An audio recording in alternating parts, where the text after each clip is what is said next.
Hi, my name's Jennifer Henry. I'm a registered dietitian here at Roswell Park Comprehensive Cancer Center.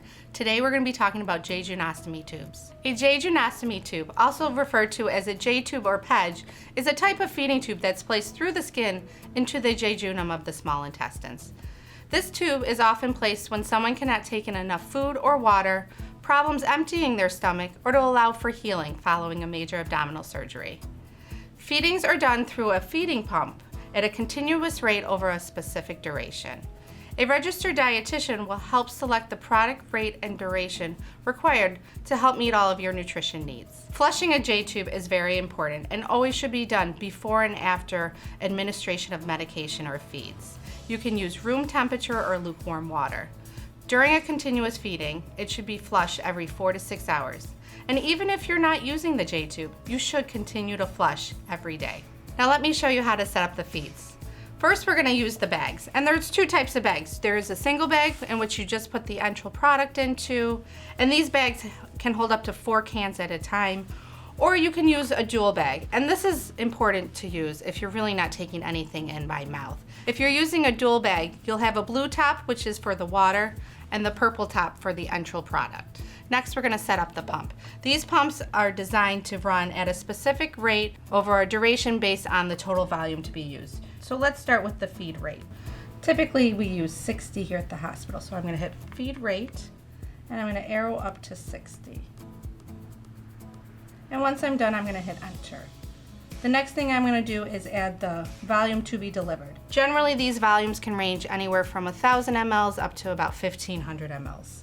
If you put in the total volume, the feed will actually be delivered and the pump will manually stop once it reaches that total volume. So the flushes are based on the volume and the interval.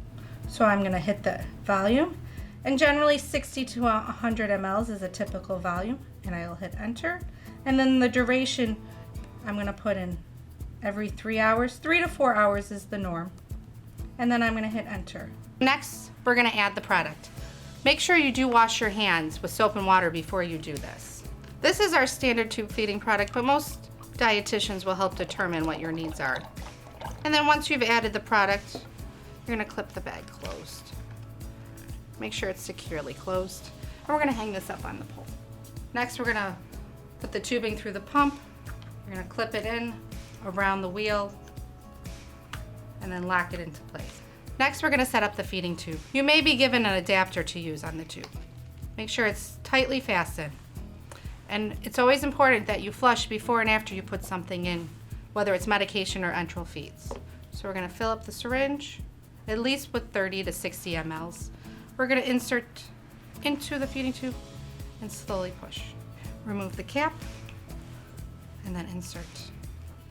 First, what you want to do is prime the pump, and priming the pump allows this enteral product to go through the tubing so that you don't get air. So we're going to hit prime pump and auto prime.